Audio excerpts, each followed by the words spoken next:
Support for this podcast comes from the patrons at patreon.com/FMLFPL.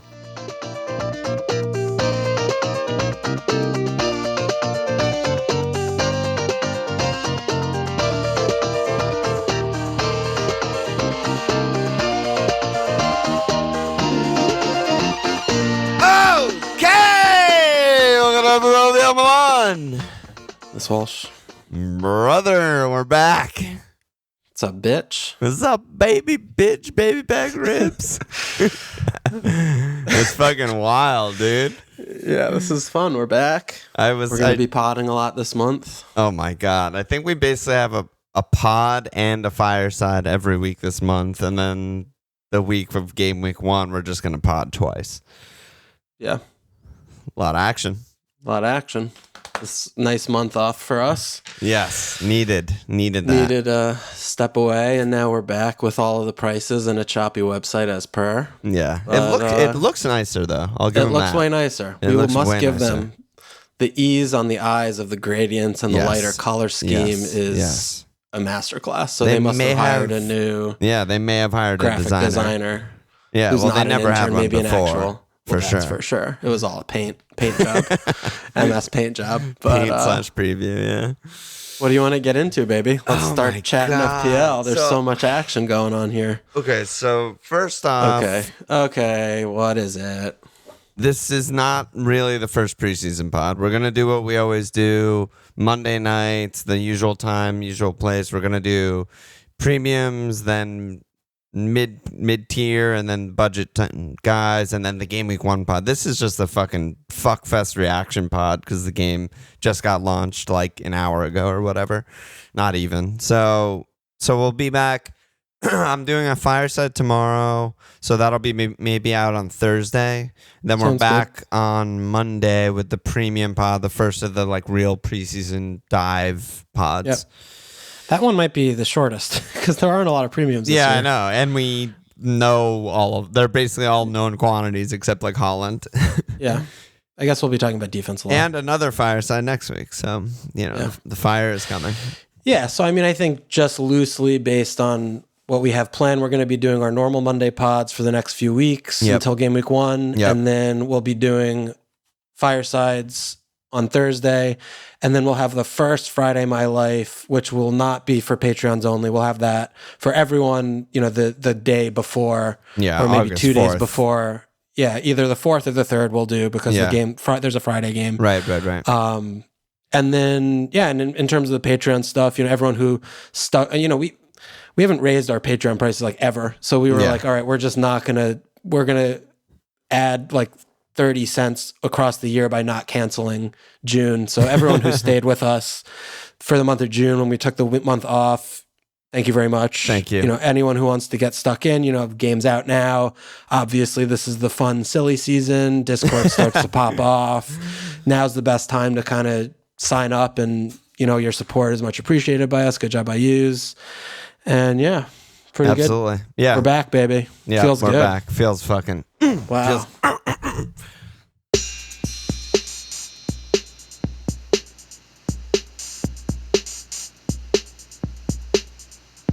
The first thing that I saw that I was like, holy shit, was Gabby J. 8 million. Jesus. Yeah. Insane scenes. You're interested? I'm extremely interested. My goodness. I feel like everyone was like thinking he'd be around 9, maybe 8.5, and I was like, I don't know. Like Vardy is right there, and then I like some of the cheaper forwards too. But man, I feel like 8 is just such a good price. Like, I love it. Yeah, I mean, he's the same price as Saka. Yeah. Why is he better? No pens. Yeah, I mean, forwards. Yeah, well, I guess we don't really know who's going to take pens. Do you think it's just Saka? He was taking pens last year. Yeah, and Gab I don't see why that would change. I feel like Gab sucks at them. He sucks at scoring goals. Yeah. I mean, we forget this quickly. No, I know. But I mean, I don't know. Saka, I guess part of it is recency bias, which isn't always wrong, but Saka obviously ended the season on like one leg. I feel like he didn't get any returns, nowhere near goals or anything outside of pens, which kind of like papered over the cracks for him. Yep. I just feel like Gab is just I mean, this is another thing that you've brought up to me is like we want players who never need to get subbed this year. 5 subs is worse for players who often get subbed off because in situations where they may have just been forced to stay on the pitch, they're now still going to get subbed off. And that Saka definitely falls in that category. But Gab is a fucking monster. He's just going to play every minute of every game available, in my opinion. And, he's a machine and pressing, whatever, fitness. So I'm just like, man, I just like him a lot, and I feel like it's a really good fit in this team.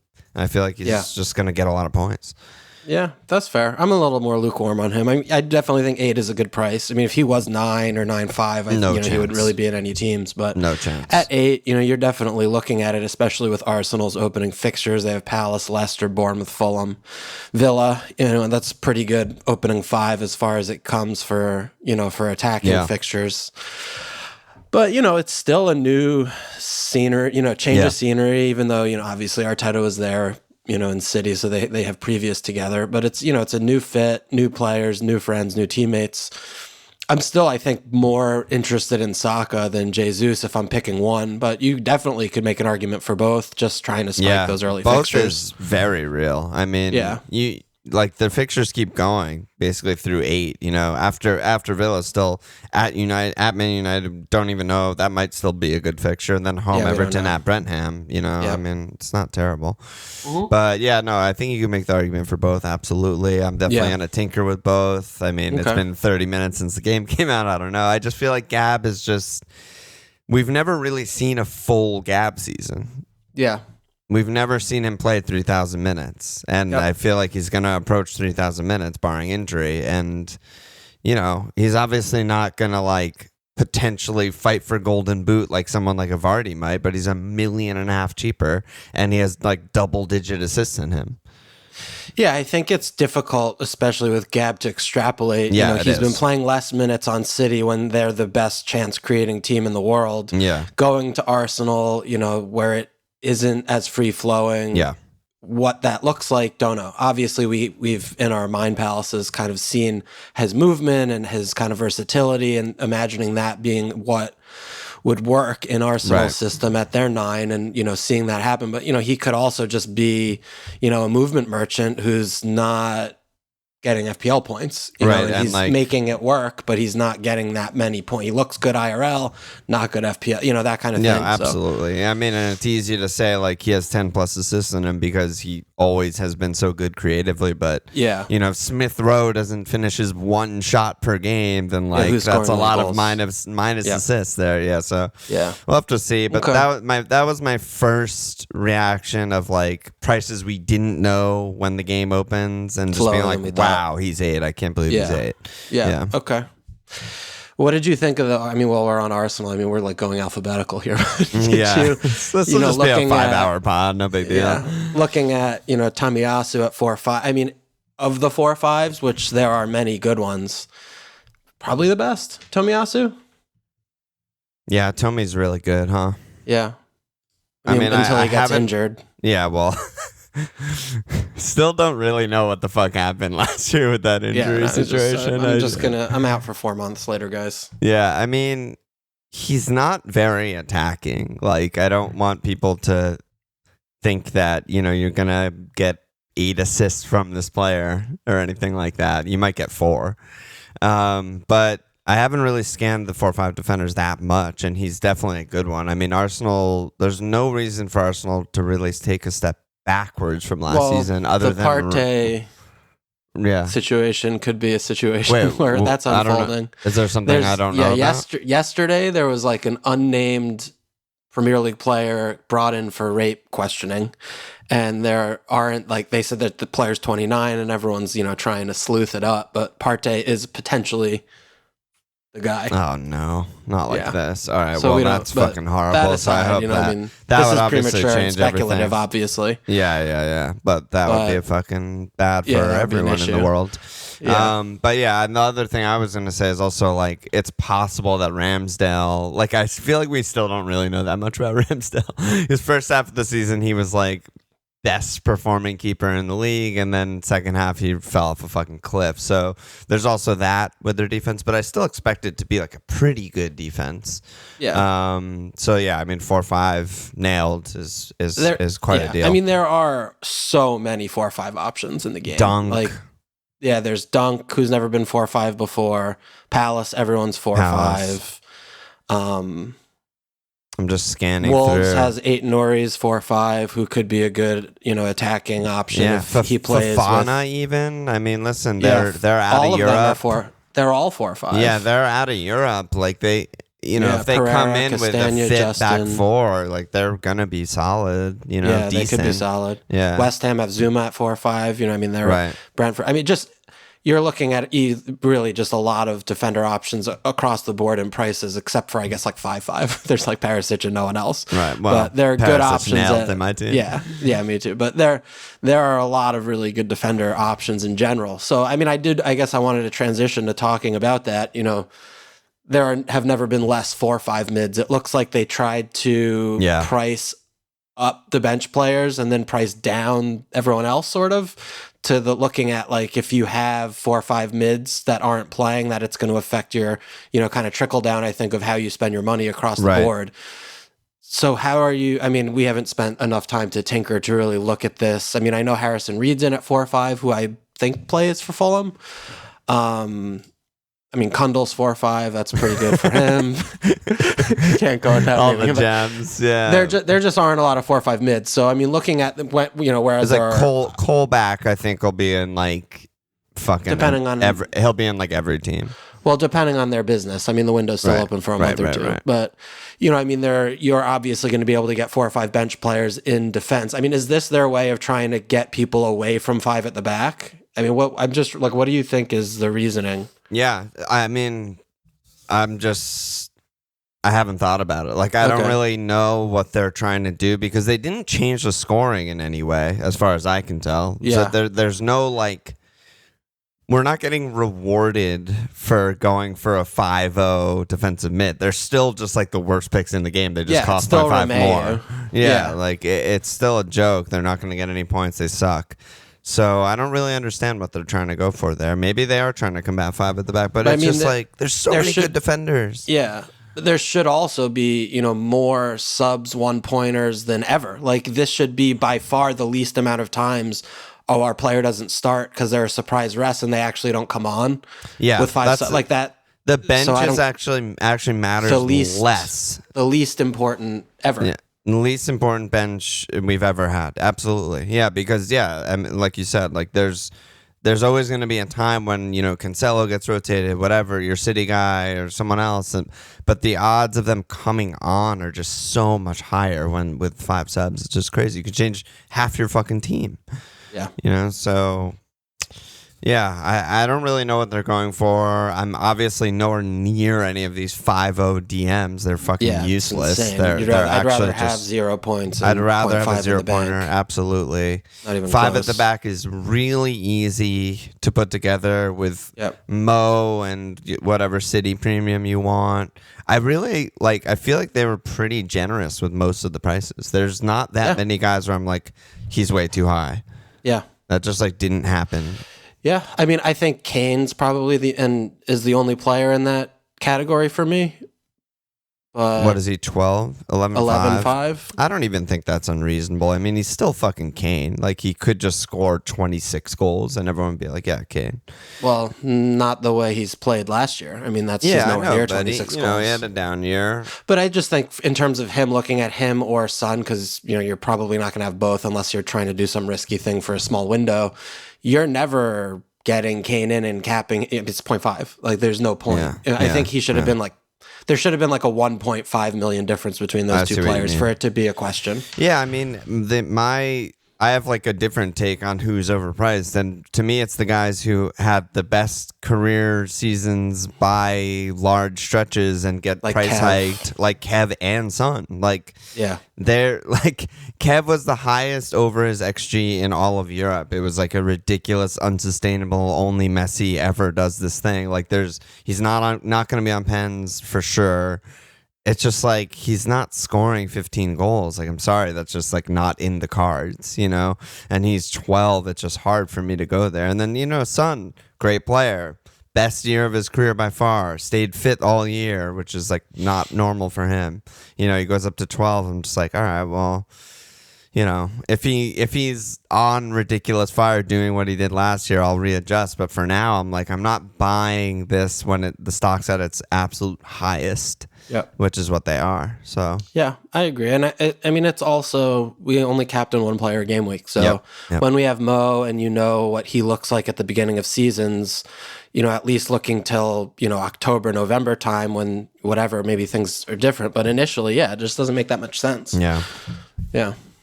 So I mean, looking at Mo, right? Like the first 5 to 7 game weeks at Fulham, home Palace, at Old Trafford, home Bournemouth, home Newcastle, at Everton, home Wolves.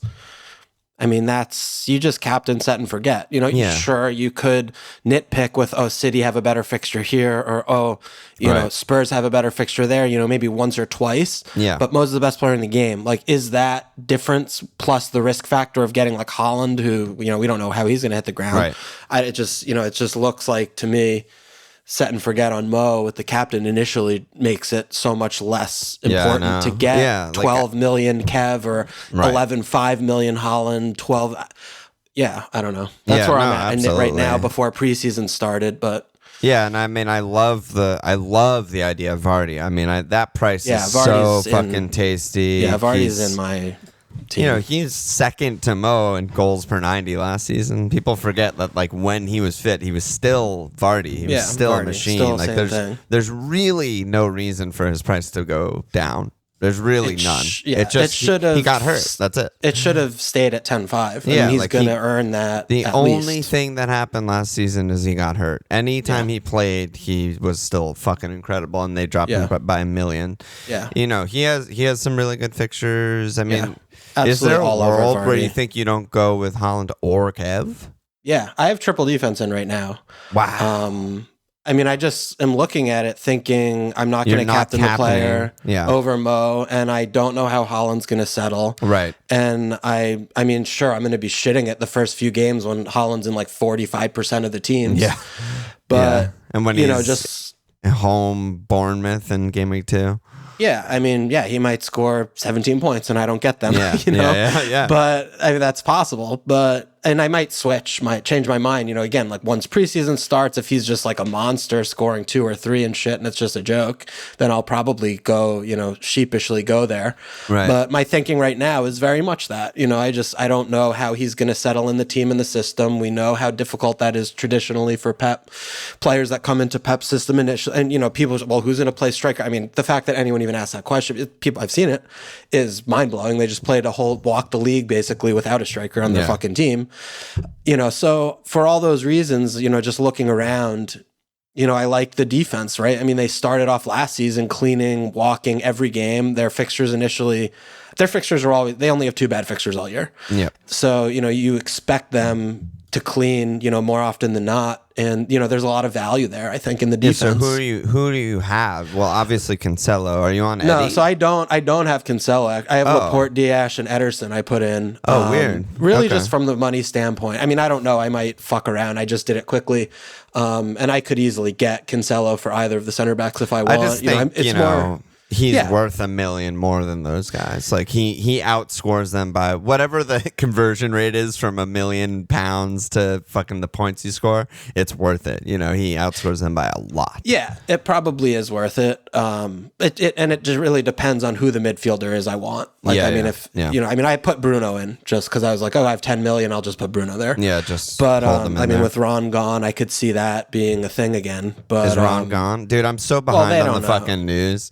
Nothing definitive, but he's like not reporting to camp for family reasons. He's a scumbag. So yeah, I'm like, there's a lot of time when I take a break, I fucking take a break. I don't know anything that's happening. I just have Perisic in the team, and it feels like home.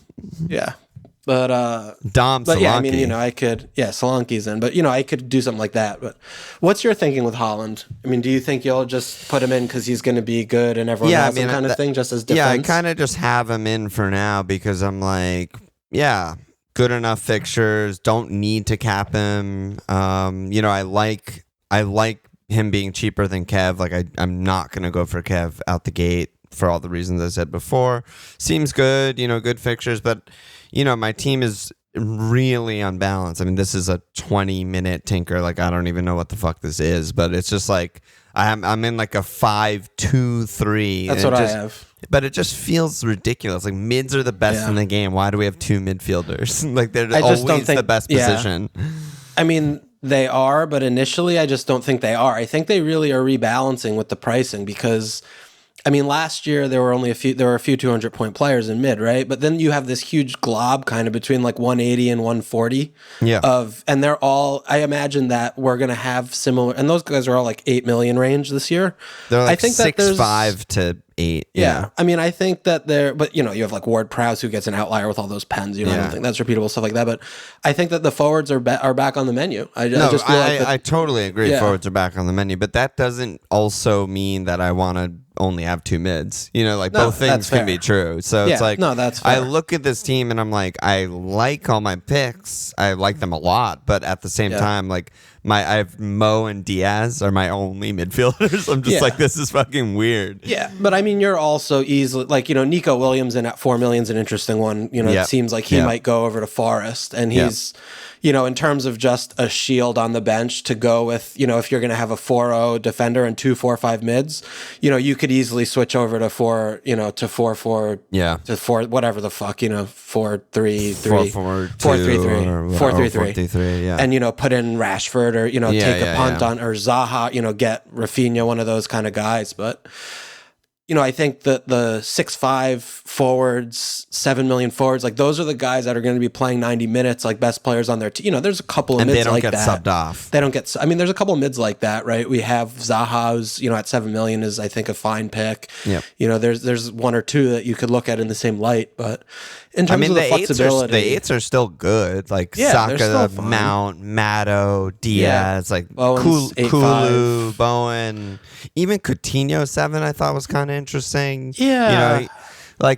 It's I want to wait and see. It's how another they play. one of those recency bias things where it's like he just ended so poorly last season. He was barely shooting. He was barely in the game.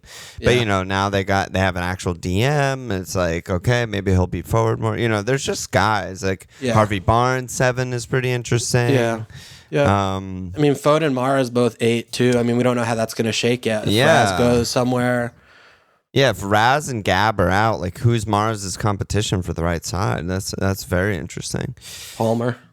Yeah, Cole. One thing that we didn't mention, I don't know if you even saw it, there's unlimited transfers after during the World Cup. Yeah. Which is that's huge. Whatever. Between the last game week and the first game week of the World. Yeah, I mean, if they didn't do that, it would have just been ridiculous. It would have been a nightmare. Yeah. We all would have had to use our second wild card early for that, or whatever. So that's huge. Good job by them on that. They did some good quality of life things for sure. Yeah. No, it's good to have that in there.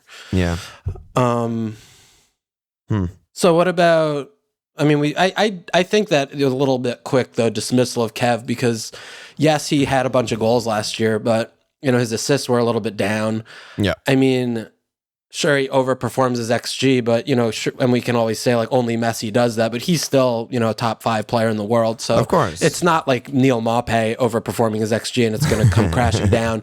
He still gets 6-point assists. Like, he's still nailed into the team, which I don't think Haaland is initially. Right. 0.5 is nothing. I still feel like Kev is a fine pick to start with. If you want to have safe, good pick, and I could easily see myself ending up with him. I mean, I have Haaland in the current tinker, but one of the things that I remember talking about in the postmortem is like the only time I was ever good at FPL, I would always build like a long-term team out the gate.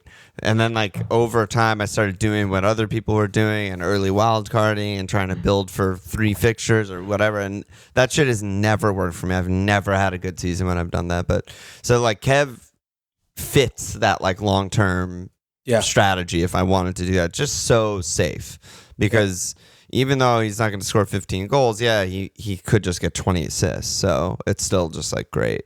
Yeah. Yeah. Absolutely. Yeah, I mean, he was, and looking at him last year, I mean, he played 2,000 minutes. he was bad for half the year. I mean, half the minutes he played, he looked like shit until he, kind of, what was it, late winter. And then he caught fire. He was like, oh, look, he's back to playing like we're used to seeing him play. Yeah. And he was just exploding every game, getting points every single game. The goals are just the weird thing. Like, the goals are the outlier. The points are not weird. It's just how he scored the points. Yeah. Weird. Well, and it is, it can't be overlooked that it was the first season they didn't have a true nine, no Kev, no Kuhn, just no striker. So he was having some games where he was just playing false nine, and that, with Holland there, we don't know how that's going to shake, but so there's obviously risk there, but him not scoring 15 means he can go back to assisting 20, right? Yep. Which we've seen before. Should be. Yeah, should be. So, 12 mil is still, I think and looking at him, if you do want to look at, home Bournemouth game week 2, if you don't want to go with Mo against Palace, certainly playing Bournemouth is a better fixture. Yeah, which is reasonable for sure. There are still some diddles there. They have home Nottingham Forest game week 5. I'm sure they might set up a little bit more defensive, but maybe you want a captain, against the relegation teams initially just to target them, which is reasonable. Yeah, you gotta consider that. Absolutely. Cancelo also, though, honestly, fine cap.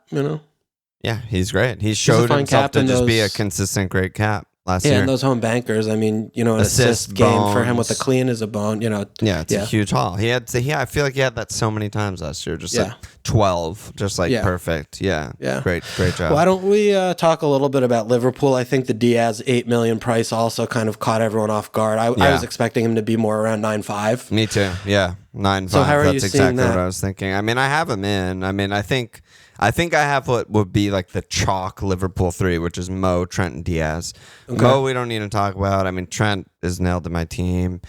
And then it's like, do you want to go Robbo? Do you want to try and go Allison or a cheap center back? Do you go Diaz? And that's basically all the options right there. Yeah. 8 just seems like such a fucking bargain. Again, it's one of those things. I haven't really processed the 5 subs, but I'm like, is he the kind of guy who gets subbed off every game? I could see that. Yeah, around 80. Especially at the beginning of the season when they have Jota, Bob, and Nunez all Everyone's fit. Yeah. How that's going to line up. Obviously, Mo doesn't get subbed. Yeah, Mo doesn't get subbed very often. That Diaz could be, first or second sub, but at the same time, they have to play 3 of them. It's not like so. One of Jota, Bob, and Nunez are going to be starting every game as well. I just imagine Diaz taking up all of the Mane minutes, and he's got a full preseason. He came in so hot last year. He could just also play. Mane didn't get sub very often, and when he did, it was very late. I think and also at the beginning of the season, there's only 1 game a week, right? So right. I feel like everyone would agree that the left side is his coming into the season. I expect him to start every game on the left, Mo every game on the right, and then, Jota, Nunez, we'll see how that shakes out. Like, maybe they're splitting minutes at first, whatever it is. Don't really know down the middle. But, yeah, so, I have him in for now, but I think it's perfectly reasonable to go Robbo or to go center back. But the thing with the center backs that also shocked me price-wise is that, like, they obviously made a mistake by pricing Matip 5 last year. They couldn't, like... The way that they should have both been players, 5-5. Yeah, the way they price players in the game should not be their value as a bench player, right? That shouldn't be how they price, because no one's going to get a player if he's not starting. It doesn't matter. They should be priced as if they win the job, right? Like, Tsimikas should be 5-5. No one's going to get him at 4-5. It doesn't change his ownership at all. But if like Robbo gets injured or something, he's the fucking best pick in the game. He's 4-5. It's the same mistake they made with making Matip 5 last year. And for some reason, Konate is just 5. Yeah. Like, Konate could start 30 games this year. Yeah, I think it needs to be a balance of that partially, but they have to incur some risk where if they share minutes, right? Because that is kind of looking at Matip Konate as, if they are kind of sharing, they should just both be 5-5, like that spot, even if one wins it outright. Yeah. There's either a world where Matip's in no teams, which is the world we live in right now. Yeah. Konate's in, no teams, or, Konate is just, Matip gets hurt, Konate's in every team because he's $5 million. And, right? and it's like an unfair cheat code, and no one, it shouldn't be like allowed. yeah. Or like Simcast should be probably $5 million, right? Maybe 5. Yeah, at least. If you get a fullback for Liverpool and he somehow is starting. Yeah. It's just like a weird thing that I feel like they haven't really adapted to, even though every year there's some injury, there's some transfer, there's some guy who's just way underpriced, and they just haven't adapted to how that works. Yeah. I mean, I have Robbo in my draft right now. I initially was like, Diaz definitely, but the more I looked at Robbo, I'm just like, yeah. I mean, he gets 200 points every year, and I'm like, oh yeah, well, Diaz is like, best case scenario is getting 200 points. Yeah, that's a fact. So I'm looking at, I'm like, so it really, the balance is, who is the second player that you're getting? I mean, it's Diaz plus Chilwell versus Robbo plus, like, then that's where it comes in. Well, and then it depends on how your formation is set up. Yeah, and it's always deceptive to be like, well, Diaz is 8 and Robbo's 7. Like the price of each position is not the same. Right, so like, you can get fucking Trips, who's $5 million. There's no $5 million mids in the game other than like Romeo. It's not comparable position wise. So if you get like a Trips and Diaz versus Robbo and I don't even know off the top of my head. I haven't had the game open long enough. Gordon or something. Know. It's like it'd be like JWP or something. Not even, I don't think. But it's not that good. Yeah. But I mean, I could very easily see myself going to Robbo. My defense right now is just like a fucking mix of every one I want a piece of. What do you have right now? Like the back five right now is Trent, Cancelo, Perisic, Trips, and Dean. So I think it would be Dean who I would get rid of. Yeah, absolutely. And just get Robbo there and just, figure it out from there. Yeah, I mean, Trips I don't have. My defense I have is Trent, Robbo, Laporte, Diaz, Perisic. Right. Triple City, yeah. Yeah, I mean, Trips is just a really good pick at He's $5 million. Fucking ridiculously good pick, dude. Yeah. I want to start him every single week, no question. Yeah, I mean, they have City and Liverpool game week 3 and 5, which is unfortunate, but his... we talk about set pieces for defenders all the time on this pod, and not only does he have set pieces, but he's so fucking good at them. He's insanely good. It's like getting JWP, who gets points for clean sheets. Like that's what it's actually like, and it's a team on the rise. This isn't like they got Botman. They have they upgraded every position that they were deficient in. Upgrading, like their back four is going to be. Target, Trips, Byrne, who was amazing for them since he transferred, and Botman with Pope behind. I mean, that's so good. That's just so steady. Is just going to be nailed and with really Joelinton good. Destroying in midfield. I mean, they should keep, 12 or so cleans this year. Yep. And they should finish, top 8, wherever in that region.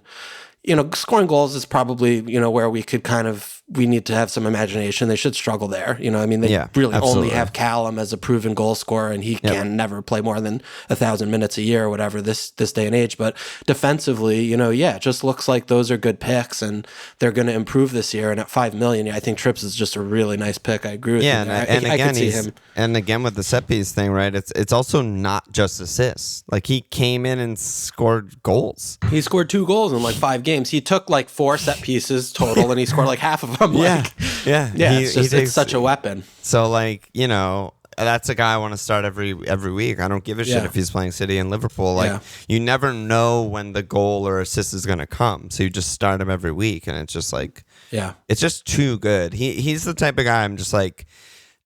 In my soul, it's too valuable, and I can't not go there. Like it's just like it's like when a gambling person like sees a line that is too low for them, they're like, I just have to bet Norwich. That's me on Trips. Yeah, no, I'm with you on that. I totally agree with you on that. Yeah. And I think it is interesting. Looking at him next to someone like Dean is Newcastle and Villa are sort of in similar places to me, and just like they're positioning in the league and their outlook for the future. But I think the difference is like, Edward really got a song out of them, as the year was coming down to an end, and he had them playing in like a set system.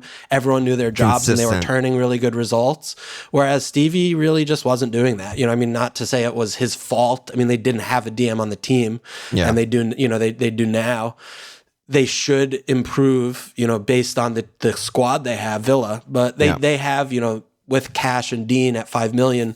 And imagining with, Diego Carlos is so good. I fucking love him. Him shoring up, the center of the park alongside, Kamara coming in the DM spot. Right? It's so good. It can't be understated. Yeah. Like, those upgrades are fucking ridiculous, dude. Yeah. And Dean, he's on set pieces. He's certainly not a goal merchant, but, putting up 8 and 9 assists the 2 years before last, where he only had 4, he's got that capability. Yep. And, it's just someone also not to forget, just because he had a down year and he kind of fell off the radar a little bit last year at $5 million. And even Cash, it's a little bit less. Cash too is great. Yeah, it's a little bit less, I think, like projectable or repeatable, because he all of a sudden did something that we've never seen him do. Granted, it's been 2 seasons, but he was nowhere near that player his first season. He just wasn't. But he's 4 goals last year is nothing to sneeze at. And at $5 million, they're both they can emerge as very good options, if not initially, just names to keep in mind. But that $5 million defender spot, there's just, even if there's only 4 picks, many. That's all. You're not going to have 4 spots on your team. Like, you just need 1 or maybe 2, but there's just so many good ones there. And even Spurs, right? Looking at Spurs, other than Perisic, they are priced really low. Their defenders are priced really, really low. Yeah, they don't is have 5. Yeah, they don't have another 5/5 defender. They're all 5 and less. There's even Romero at 5. They were keeping cleans at an elite rate last year. Good defense. Like, they.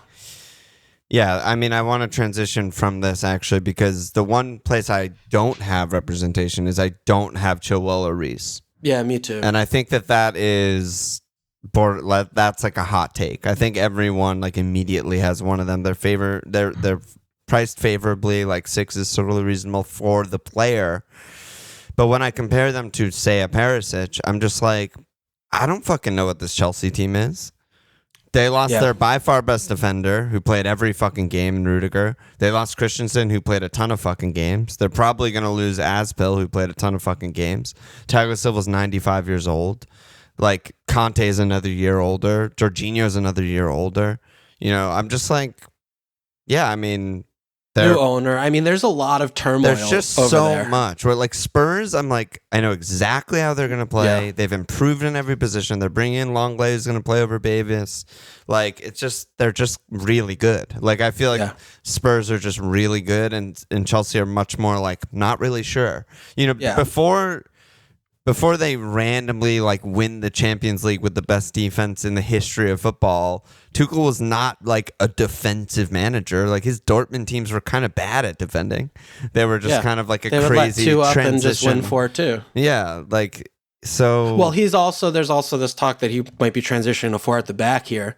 With this makes sense, purging actually. of center backs, and he did historically play 4 at the back before he got over to Chelsea. When he's like, if they do play 4 at the back, James and Chilwell are just so much worse. Yeah, as no, picks. they actually have to defend. One of them probably will get forward more than the other. With one of them taking more defensive responsibilities. But there's a lot. Yeah, there's just a lot of question marks there. And I definitely, right now, in a vacuum, if it's 3 at the back, I think Chilwell's better than Reece. Is not even close.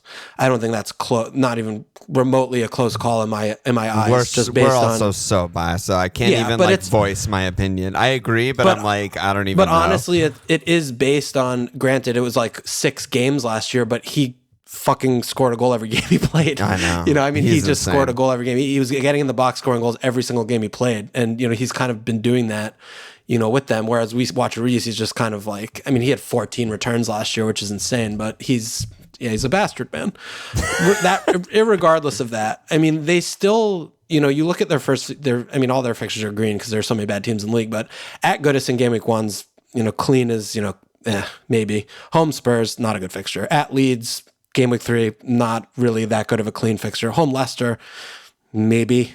at Southampton. I mean, home Leicester. home I West don't think Ham. that's a good clean fixture. No, I at don't. all. I mean, they're all sort of like they could keep 0 cleans in the first 5 game weeks. Like actually, I wouldn't be that surprised. I wouldn't be surprised, and they can keep 0 cleans and win 4 of them, and I also wouldn't be surprised. That said, Mendy at 5 is. I know it's like pretty good. If Mendy was 5 with Rudiger, blah blah blah blah, he'd be in 100% of teams. He'd be the best keeper he by seems a million. Obvious, though. Mendy does seem obvious to me. To me, it doesn't. Okay.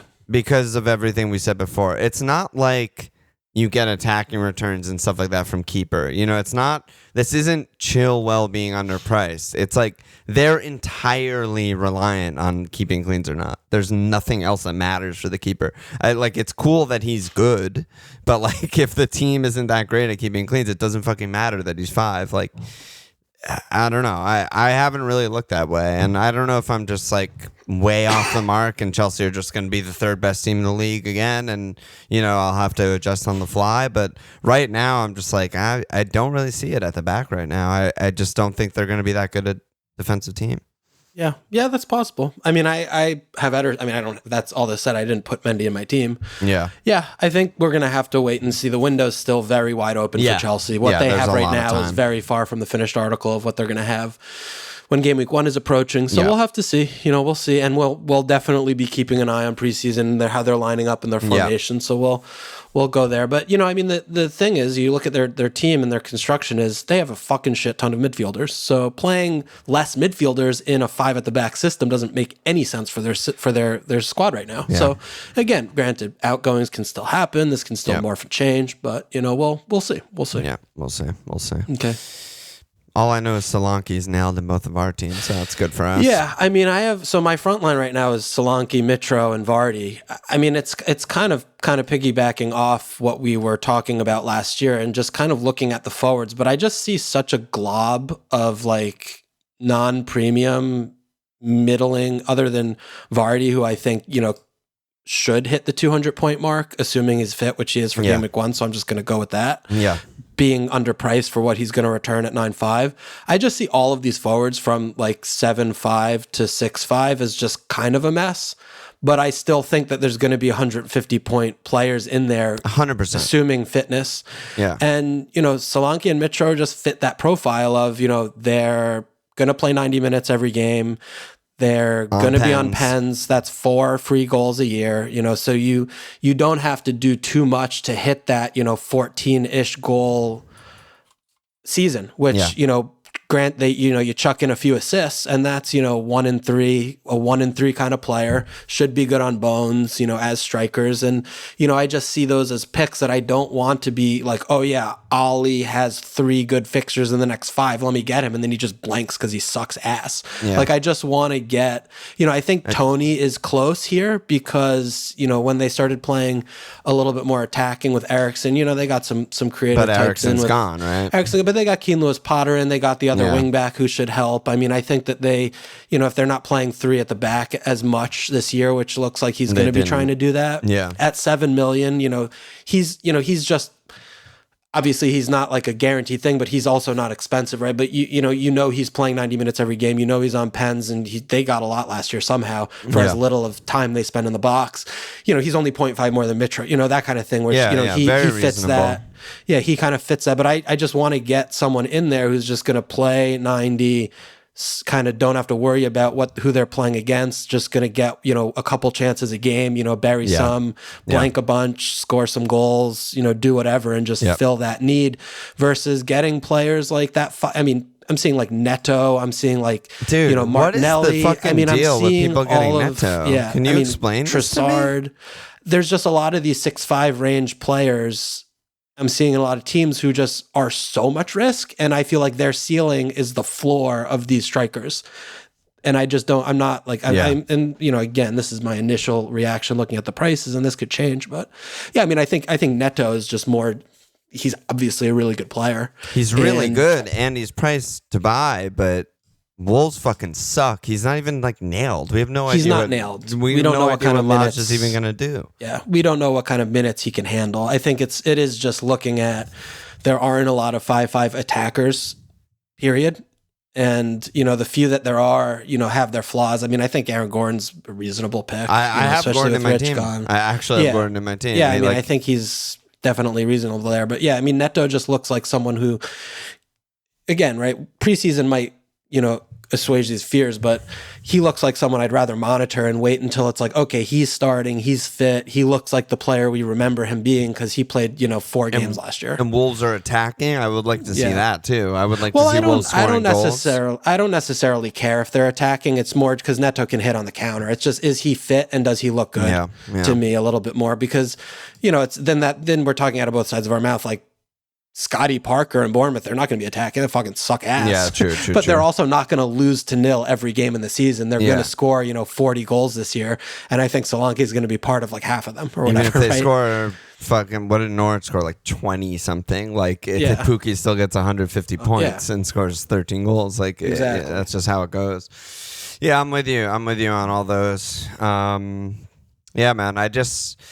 I have that thing hanging over me. It was a thing from last year too, because we always get questions about big at the back and all that shit. And it's just like, I always love it and it never works. Like it's I've never like seen a team that just goes 5 at the back all season and like finishes great and they're happy with their team. It's like, and that's the one main hesitation I've had with my early tinkers of my team is that like, I want 4 mids, even though they're not sticking out to me in the actual player list when I scroll through. I'm still just like, but mids are the best in the game. Mids score the most point in the game. There are the most mids, right? So from a flexibility perspective, it's also tends to be the best, right? Because there's more pivot points. Yeah. But I just haven't like seen the guys other than maybe like a Diaz that I really want. Maybe Saka's that guy for me. Maybe I should just maybe that's enough of a reason to go like Saka over Jesus, right? It's just like flexibility and stuff like that. Yeah, I mean, I historically, as the season pans out, I agree with you there because that's what the points tell us every year. Yeah. But at the same time, Liverpool and City defenders, you set your clock to that. Yeah. And, there's more, like we're talking about some risk with the Chelsea players. Perisic is not young, I mean, but it's how, Trips, but he's still on Newcastle, I'm talking about like Dean, right? Villa, it's kind of a mid-table, these are still kind of mid-table, upper tier mid-table teams. Yeah. If you put City and Liverpool players back there, that's pretty safe. Initially, it's not that I'm trying to argue against those players. Again, I have all of them in my team right now, right? Like my first thinker is like, this is the best player, this is the best player, this is the best player. Yeah. It's more to just like some sort of like history of how FPL actually works versus like the theoretical of how we tinker type of thing, where it's like, I want Cancelo, Robbo, Trent, Trips, Perisic. I just want that. That's just fucking amazing. But I just feel like it sets you up for like limited flexibility. It sets you up to not chase the bandwagons. It sets you up to miss out on a bunch of these mid guys who are going to score, I mean, like whoever Bowen is this year. We need to jump on the Bowen. We need to jump on the, whatever, the fucking Mahrez, the whoever pops off. Yeah. That just general feeling is one that I have. I don't really have anything more than that.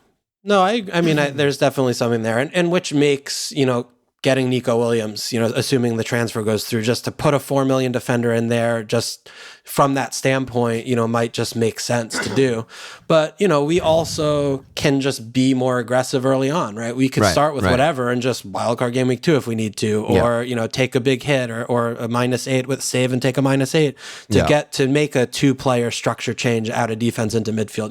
Totally.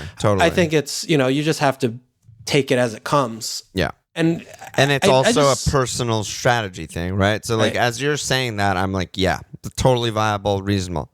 Not for me though. Sure. Like I'm not going to do that. I know myself well enough at this point that like I'm not going to be happy wildcarding game week 3 if my team is just like inflexible and I can't get the guys or whatever. Like I'm trying to set up for 10 weeks or something like that. And it's just a different strategy for different people. Yeah, no, I hear you. What do you think about Bowen at 8.5? because they don't have their Thursday games for a little while. Yeah, it's kind of a weird one, right? It's like I tweeted when the initial prices started getting dropped. I was like, is there anyone that you saw their price and were just like, whoa, they're way too high? And half the people said Bowen. And I was like, huh, interesting. Because, I felt like what he did was sustainable last season. Mostly. Like, I feel like 17 assists, maybe not, but... Yeah, maybe not that. But, like, I just felt like he was that good all season. Good. Yeah. And, he's relatively young. He shot evenly with his XG. He wasn't like overperforming there. He overperformed on the XA, like you said. But like, he was an even XG player. He's 25. He's in his prime. It's a good team. The European games aren't there. Like, it seems reasonable to me. Like he should be more. He should be more than Mahrez. He starts every game. He should be more than those guys. I mean, I think Bowen's really interesting. I think in this season, I think he's probably like the most divisive of all of the midfield picks because he got a $2 million hike, but you're basically betting on, he is this player now. Yeah. Right? It wasn't, he didn't, like last season, he didn't just do that out of nowhere and he's going to now go back to the levels more close to like 9 and 9, like he was showing the year before. 8.5 is still very cheap. Yeah. Right? I mean, it's potentially a steal still. Yeah. I mean, he got 200. He eclipsed the 200-point mark last season. And that was in, he played 3,000 minutes. The injuries were kind to him, but, he's probably not a player that you hold for that long. But before they have Europe, don't forget, right? They fucking destroyed teams at the beginning of last year before they went away to Europe. Destroyed. And, that counterattacking, whatever. I mean, they didn't change anything. And they, of all teams coming back into the league this year, are among the most settled. They've been playing the same system for a while. So, I mean, at 8.5, he's being kind of overlooked by, I think, everybody. I think he's worth looking at more. I mean, especially when we're like, oh, yeah, Saka, like, nailed it. Okay, Saka... I mean, he just wasn't as good, right? I mean, and he's just a lot of this can be, a lot of it can be said, looking at the back half of the year, he gets kicked a lot, Saka, and he was clearly struggling fitness wise. But, I just think it's, Bowen should be very close in that conversation with, Saka, Mount, Matto, instead of just like, oh yeah, he's 0.5 more, he's on West Ham, blah, blah, blah, blah, right? The beginning of the season, granted, it's not too lucky of him to face Man City first, but then they play, Nottingham Forest, Brighton, Villa, Spurs, Chelsea, not the best run, but again, right, those are good West Ham counterattacking That's fixtures. The thing I was going to say. They're bad on paper, but like they're one of those teams where I'm like, yeah, they could score 2 versus City, more than most teams. Yeah. But I was just looking at his FB ref, it was kind of interesting. He had 5.7 XA, so he's 4.3 over because he only got 10 actual assists. That means that 7 of his assists were fucking fantasy assists. They're either rebounds, draws a pen, draws a free kick, and someone makes a free kick. Like, that seems even less sustainable to me. You know, like those kind of things are like random shit. And I mean, that's fair because 17 assists is, and he's on set pieces. Yeah, he took corners, I think. You'll get a few there. But I mean, if those assists go down to where they really should be, more in like, at the 10 range, then suddenly you're looking at he loses like 40 points. Yeah. And that's a lot. Fucking significant. Yeah. So I mean, then if we, and it's not like their attack should be better. We don't really expect their attack to be better. It's the exact same team. It should be very similar. Yeah. The only thing is if he had that many fantasy assists, he can turn some of those into goals. I mean, he's hitting the fucking thing off the bar or whatever. Yeah, I know. I'm wondering, like, where do I even find how many times he hit the bar? Yeah. I mean, maybe he has room to increase the 12 goals. Maybe he flips it to 17 and 10. Yeah, right. I don't know. I mean, I'm surprised. I'm just surprised in general that like he was even with his XG. Like, if you asked me to guess, I would have been like, yeah, he probably shot really hot because, like, it seemed like he just scored all those big chances that he got, but he didn't. He was not an above average finisher last season, but, like, is he actually one and he hit the post 5 times? I don't know how many times he actually hit the post, but that would not surprise me. Like, eye test wise, I'm like, yeah, he's a really good finisher, but, you know, maybe that's just, maybe I'm wrong. Yeah. Yeah, I think he's just someone that we need to not forget about because, he might just be really good and next year he's 10 million.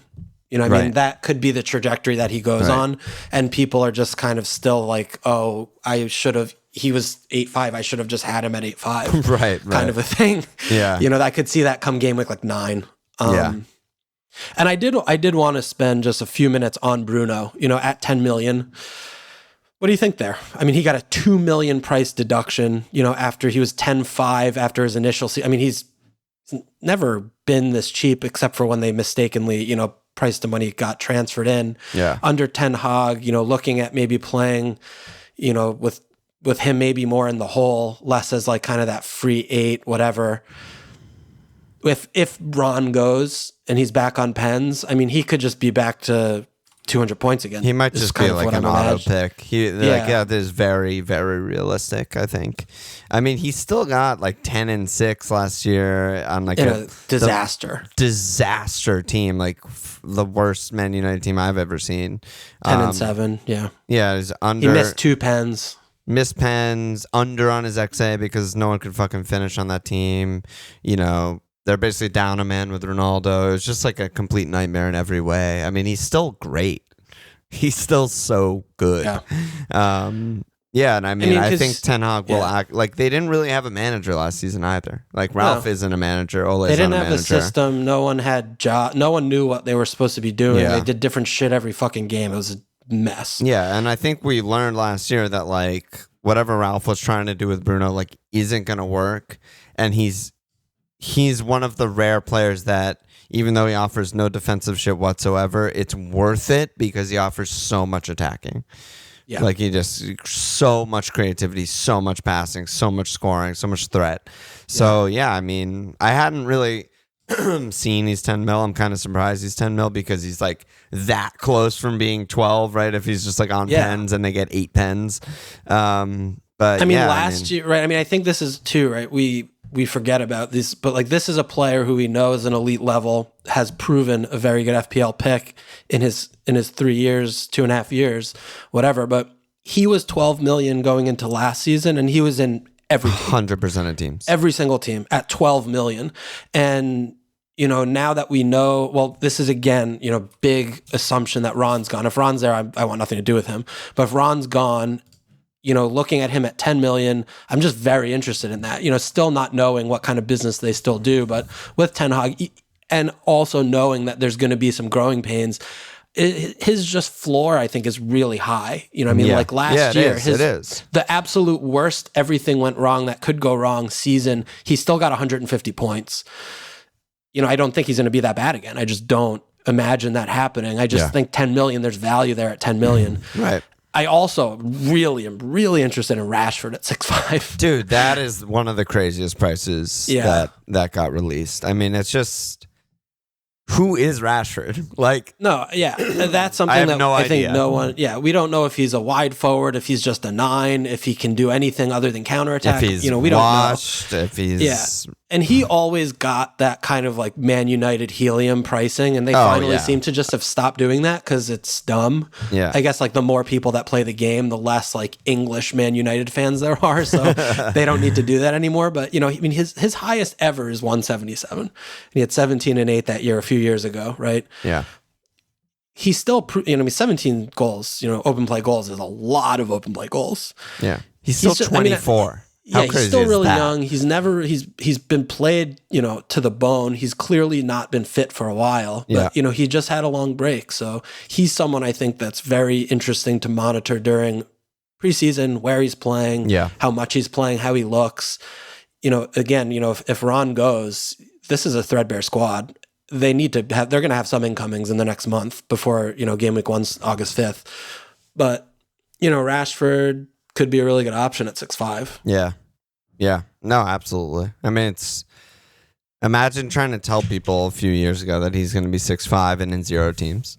Imagine a few years ago telling Dele Alli is going to be 5'5" on Everton and in 0 teams. And also in 0 teams. Yeah, I mean, it's just crazy how players can fizzle out like that so fast. Yeah, I mean, Rashford, again, like, there's not that much you can get from preseason. I think it's like probably overstated, but like there are some really valuable things, right? Like There's a world where Ron goes, Rashford's playing with the ones in the preseason games, playing up top, scoring goals, and you're just like, holy fuck, it's time.